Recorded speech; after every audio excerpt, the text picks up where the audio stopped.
¿Cómo están? Bienvenidos. Hoy en día vamos a dar un repaso por la historia. Recordar la historia es muy bonito, porque es una serie de hechos y acontecimientos a lo largo de los años en las cuales han pasado los seres humanos, digamos, desarrollando la ciencia, en este caso la biología.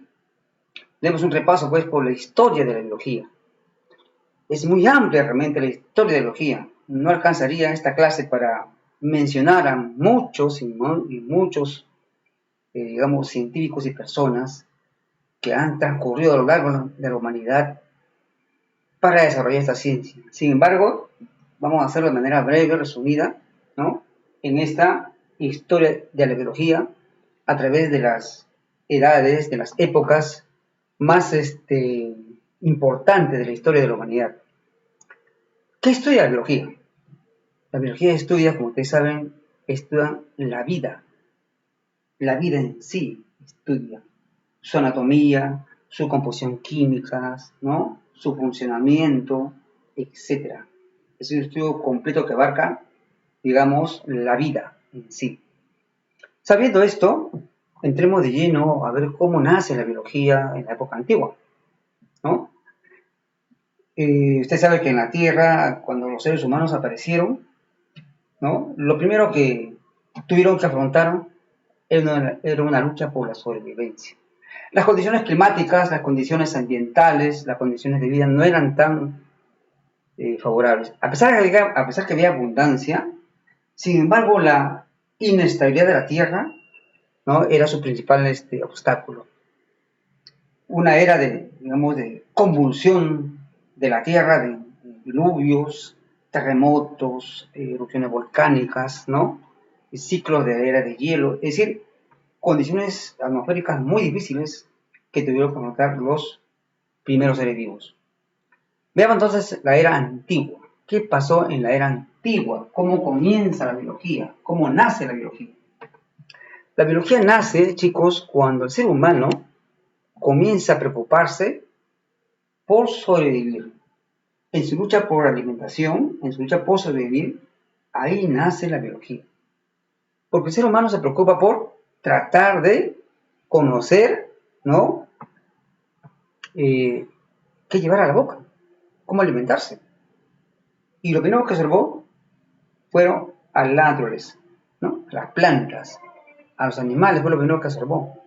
Y aprendió de ellos, no solamente de ellos, aprendió a dominarlos. Entonces, así nace la biología, con la lucha del ser humano por sobrevivir, por buscar su alimento, ¿no?, por buscar su vivienda, su vestido.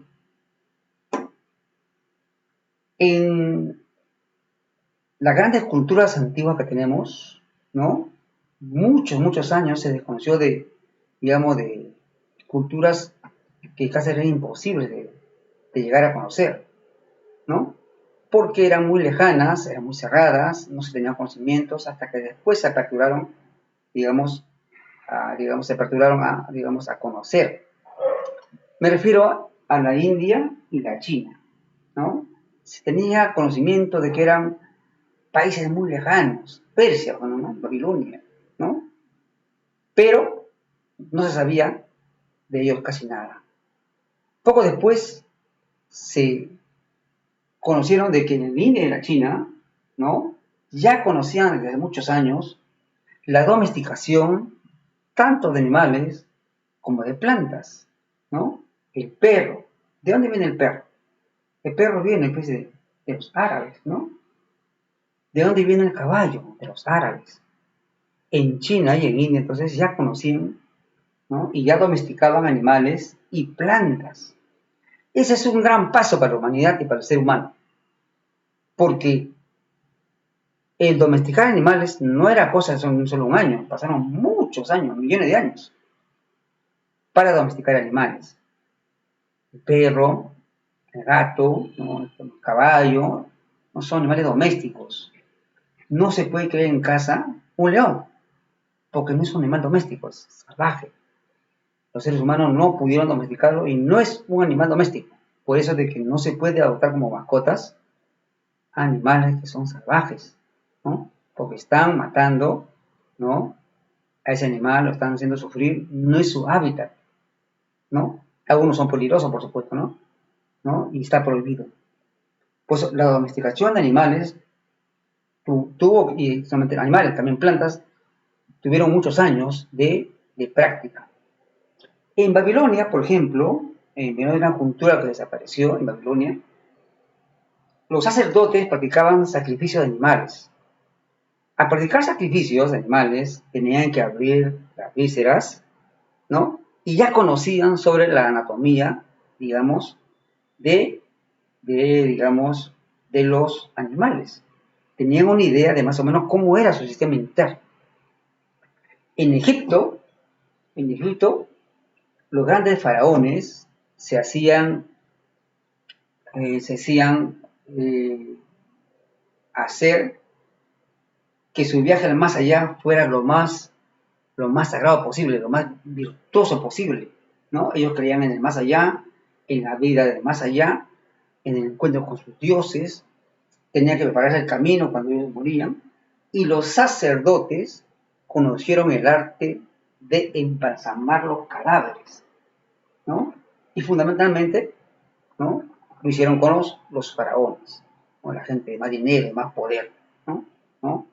Y viajaban, según ellos, de manera así correcta y con sus atuendos mucho más elegantes, ¿no? Digamos, bordados en oro. Esa era su creencia.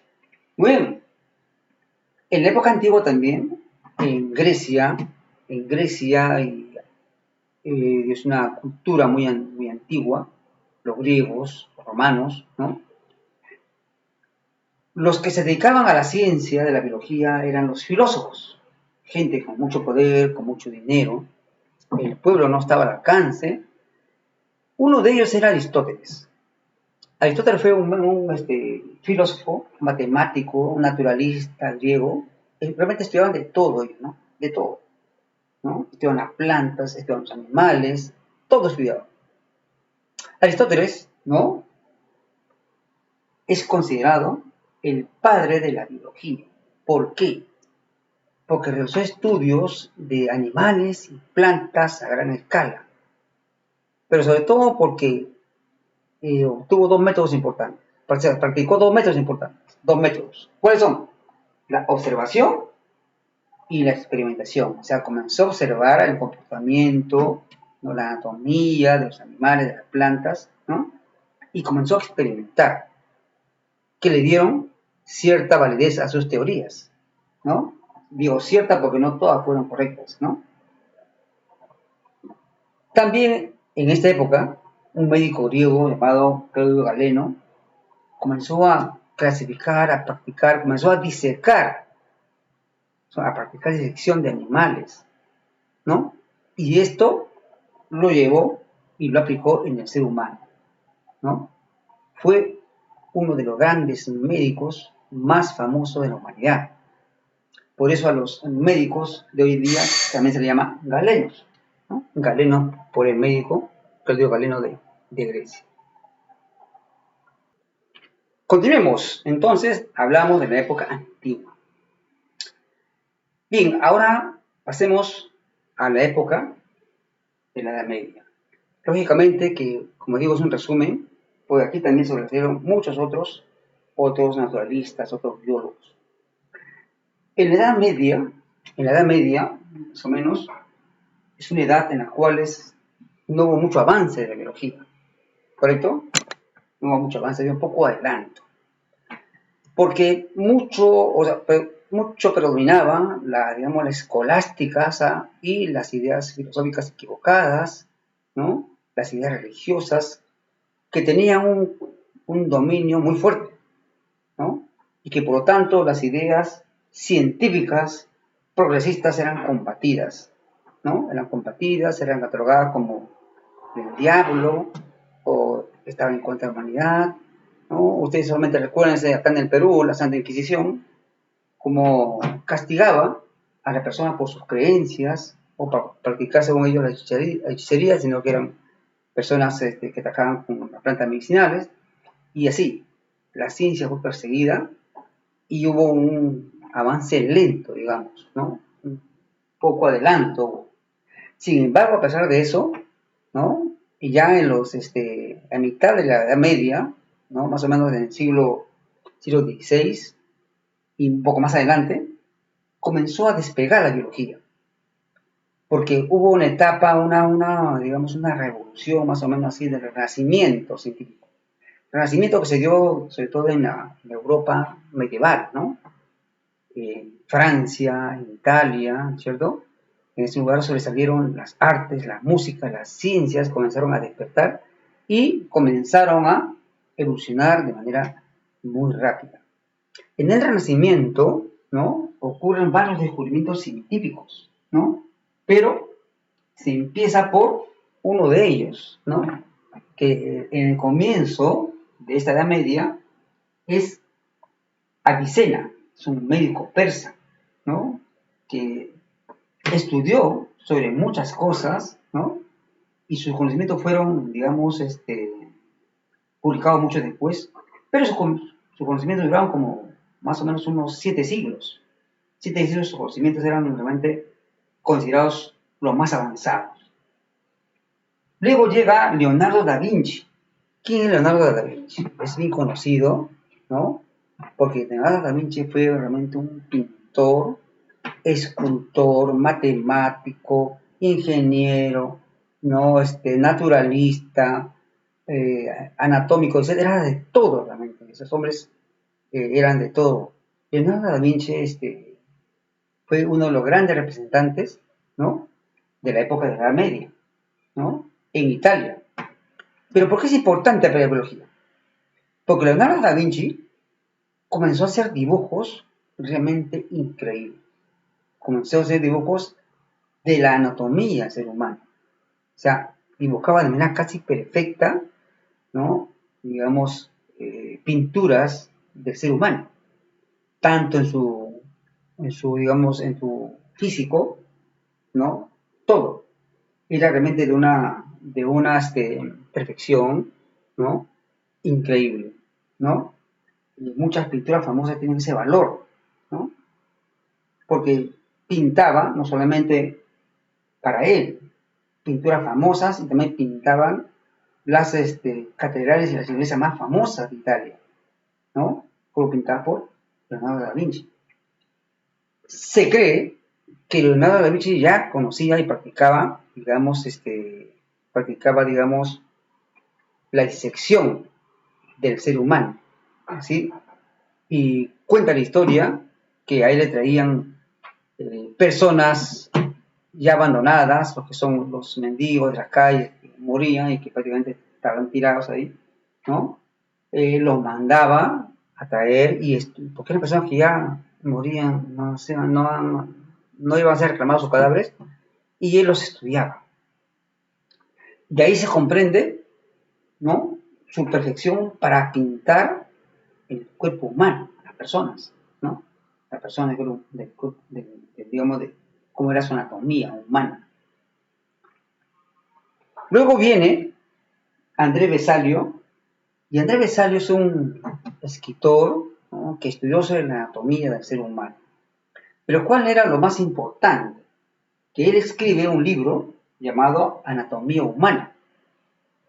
Y en ese libro introduce gráficos por primera vez del cuerpo humano, en todas sus variables, o sea, la parte de los músculos, la parte digestivo, la parte de los huesos, comienzan a hacer dibujos que sorprendieron al mundo. Uno de esos legados de dibujos han sido por Leonardo da Vinci, que él recogió esos dibujos también, por supuesto, y también agregó otros, y por eso este libro fue realmente notable, revolucionó el ambiente científico, y este libro fue el más notable de esa época, porque la anatomía humana que él escribió está acompañada con dibujos realmente fantásticos y reales sobre la anatomía del ser humano. Esto es lo que pasa en la Edad Media. En la Edad Moderna, ¿no? La Edad Moderna ya, digamos, a finales del siglo XVIII, ¿no? Sobresale digamos, en mejor desarrollo, digamos, en un tiempo más avanzado, se desprendían ya de las ideas escolásticas, religiosas, ¿no? Y comienza una pequeña revolución científica en la cual sobresalieron muchos, biólogos, ¿no? Muchos botánicos, muchos zoólogos, ¿no? Entre las cuales tenemos los siguientes, ¿no? Roberto Hooke. Robert Hooke es un estudioso que estudia las células, digamos, estudia el corcho, que es la corteza de un árbol. Y él encuentra, digamos, como celdas, como un panal de abejas, más encuentra eso, ¿no? Y le llama célula. La célula significa celdilla, ¿no? Él introduce por primera vez la palabra célula, porque lo encuentra a través de microscopio, ¿no? En, digamos, unas láminas de corcho, ¿no? Y la corcho es una lámina de la corteza del árbol. Bien, Brown. Brown es un biólogo y botánico que con ayuda del microscopio, pues es importante que se sepa el microscopio, logra identificar, ¿no?, a la célula y al núcleo de la célula, ¿no?, y logra ver movimiento de partículas dentro de las células. Y le llamó, ¿no?, le llamó el movimiento browniano. Eso le llamó el movimiento browniano. Luego, otro de los representantes más importantes fue Charles Darwin, ¿no? Es un naturalista inglés. Charles Darwin es invitado a una expedición a dar la vuelta al mundo, ¿no?, por 5 años, en una embarcación, en una empresa llamada Beagle. Entonces se embarca en esta empresa llamada Beagle, viaja por todo el mundo durante 5 años y hace un estudio científico y pormenorizado de muestras de plantas y animales alrededor del mundo. En especial se interesó cuando llegaron a las Galápagos, una isla del Ecuador, en el cual él encuentra y da, digamos, sustento a su teoría de la evolución. Explica y publica el libro que hasta el día de hoy es explicación real de la evolución de los seres vivos, ¿no? De cómo evolucionan los seres vivos y señala que los seres vivos evolucionan por selección natural. Los más débiles se mueren y los más fuertes van quedando. Realmente, Charles Darwin es un ejemplo de lo que es una investigación científica. El biólogo francés Louis Pasteur es el creador de la microbiología, porque comienza a estudiar los microorganismos, ¿no?, con su microscopio, por supuesto, y estudia lo que era en ese tiempo una enfermedad mortal, como es la rabia. Él hace estudios sobre la rabia, ¿no?, así como ahora los científicos hacen estudios sobre el COVID-19 y finalmente ya descubrieron la vacuna, ¿no?, y que tenemos que vacunarnos. Es una luz a la humanidad, porque va a permitir salvar millones de vidas, ¿no? Y en ese tiempo, Pasteur estudia la rabia, que era una enfermedad mortal, ¿no?, y descubre una vacuna contra la rabia. Esa es la importancia de Louis Pasteur. Descubre la vacuna contra la rabia. Y a partir de ahí, ¿no?, ustedes saben que un perro puede tener rabia. Si le muerde, tiene que ir inmediatamente a ver si no tiene rabia, porque la rabia es una enfermedad silenciosa, ¿no?, y te puede matar, ¿no? Pues hay que vacunarse.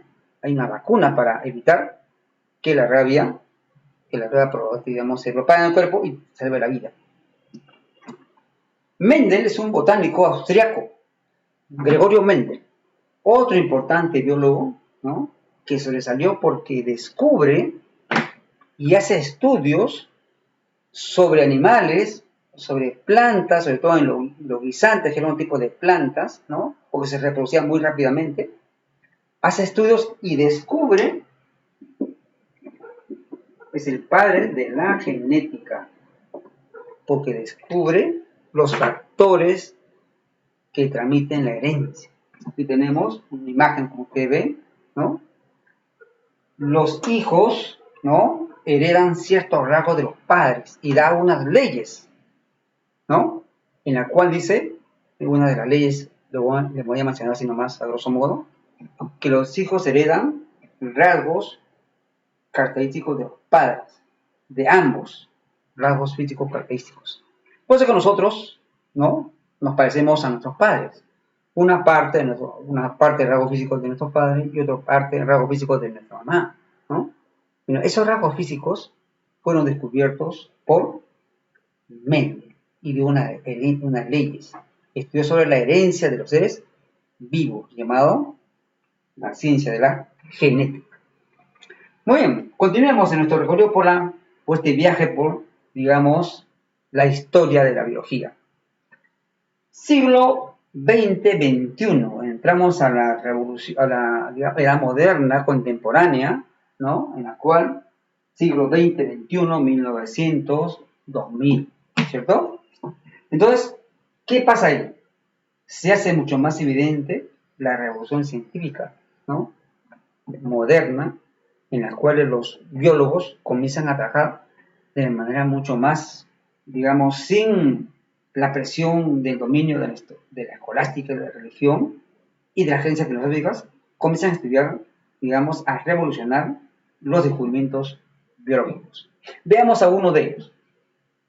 Se descubre, digamos, en 1953, ¿no? Dos biólogos norteamericanos, ¿no? Llamados Watson y Crick, ¿no? Descubren la estructura de los ácidos nucleicos. ¿Y qué eran los ácidos nucleicos? Eran ácidos que se encontraban dentro de la célula. ¿Y cuál era la importancia? La importancia es que se descubre la estructura del ADN. Eso es lo importante, ¿no? Acá, del ADN. El ADN es el responsable, ¿no? De transmitir la herencia. El otro ácido es el ARN, que también se descubre que interviene en la síntesis de las proteínas. Descubrimiento muy importante que revoluciona, digamos, el mundo de la ciencia. Se descubren también las vitaminas, se descubren los antibióticos, ¿no? Y toda una evolución, una revolución de toda la medicina para curar las enfermedades en esta época, los antibióticos, ¿no? Se descubre también, ¿no? La aplicación de los rayos X en la toma de las ecografías, de los rayos X, ¿no? Que hoy en día es mucho más avanzado, hay resonancias magnéticas que toman, digamos, ecografías con mucho mayor precisión para detectar tumores, para detectar males, ¿no? En nuestro organismo. Se descubre también las placas, como digo, las placas a varios tipos de nuestro cuerpo, mucho más minuciosas. Se descubre la microcirugía, las operaciones, microcirugía a la vista, al cerebro, que eran imposibles de hacer, pero sin embargo se comienza a hacer digamos, una práctica, ¿no? mucho más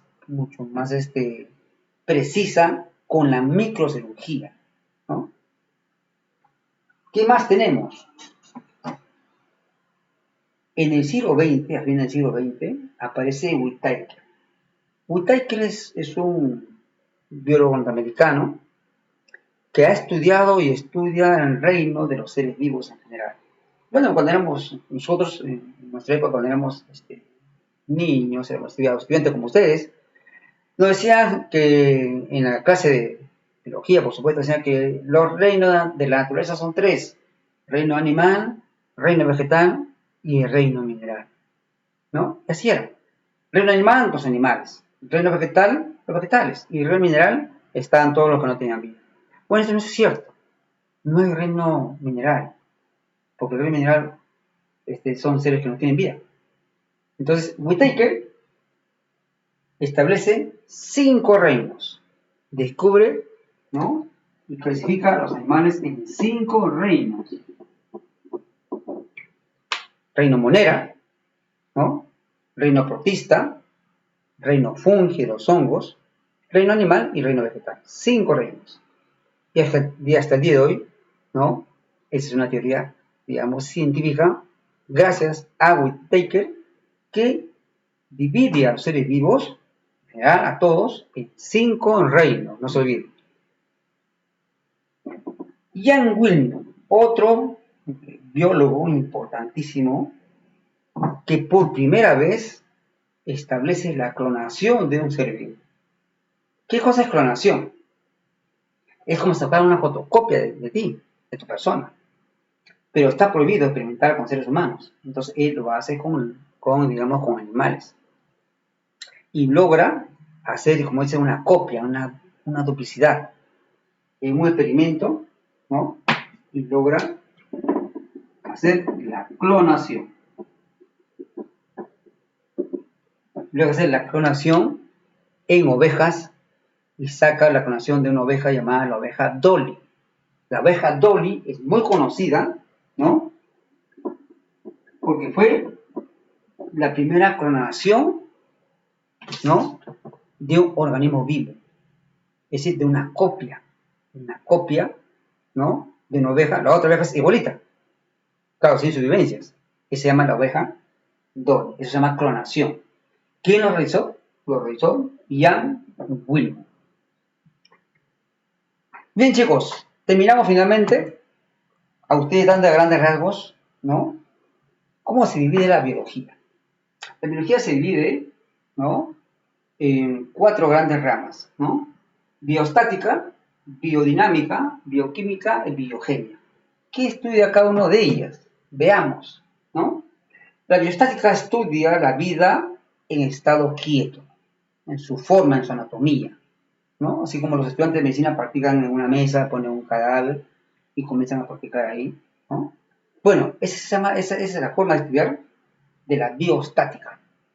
¿Qué comprende ahí? Comprende la anatomía, que es el estudio anatómico interno de los organismos vivos. También comprende la histología, que estudia los tejidos, ¿no?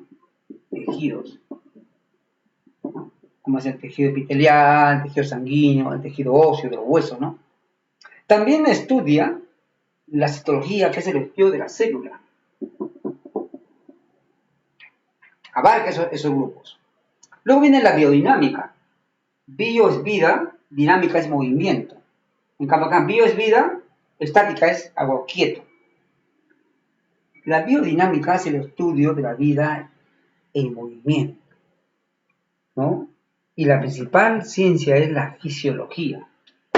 La fisiología estudia la vida en movimiento, o sea, las funciones. Cuando uno come su frutita, su pancito, ¿no? Ingresa y adentro no está quieto, no se queda acá. El alimento va a ir pasando por una serie de procesos, ¿cierto? Ya, esa función lo estudia la biodinámica. O la sangre que está circulando, nosotros no notamos. Tocas el corazón, lado izquierdo, y vas a ver que está palpitando.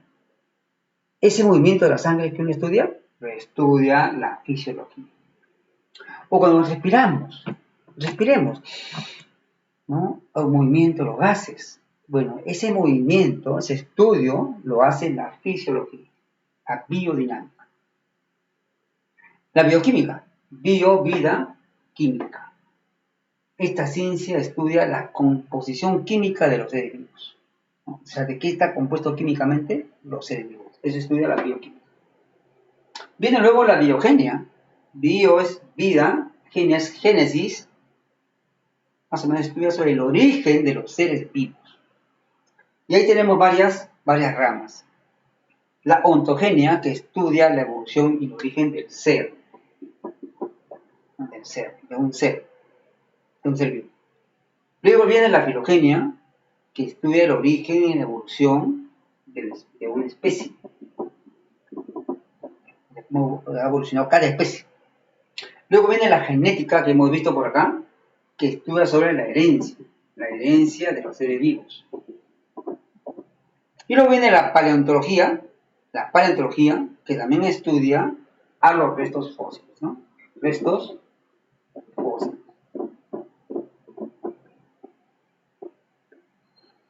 Hay muchos campos más, chicos, hay muchos campos más de la biología. Hay muchos campos más. La microbiología, el estudio de los hongos, la ornitología, que estudia las aves, la ictiología, que estudia a ictiología que estudia los peces, ¿no? También técnicas como es la piscicultura, la crianza de peces, ¿no? La cunicultura, la crianza de conejos, es decir, hay muchos otros campos de la biología por estudiar, ¿no? Eso yo espero que también investiguen, que se den un tiempo para leer, ¿no? Y que puedan, digamos, entender la apasionante historia de la biología, ¿no? Lo dejo, chicos, esperando que les haya gustado y que ustedes también profundicen en la división, en los campos de biología, y muchos de esos campos vamos a tratar a lo largo de este año. Nos vemos y cuídense.